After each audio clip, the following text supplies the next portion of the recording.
it's Brooke with WTI.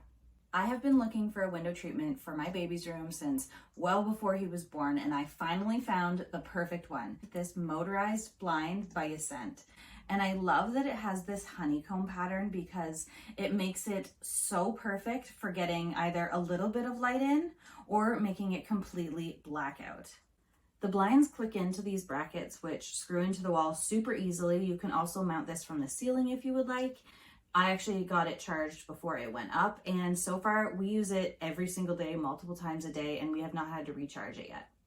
I also like that the charging cord charges both the blind and the remote, so I don't have to keep track of two different cords. Another thing I really appreciate about this blind is that it is super quiet while it is going. So if my baby is already asleep, if I want to close the blind or open it, it doesn't wake him up, which is awesome.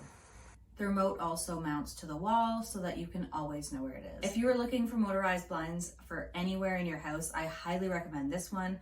I love that it has the dual motor, so I can have two different types of shades. It really blacks out the room, and it is super quiet and easy to charge. I highly recommend it. We love it, and you will too, but that's just my point of view.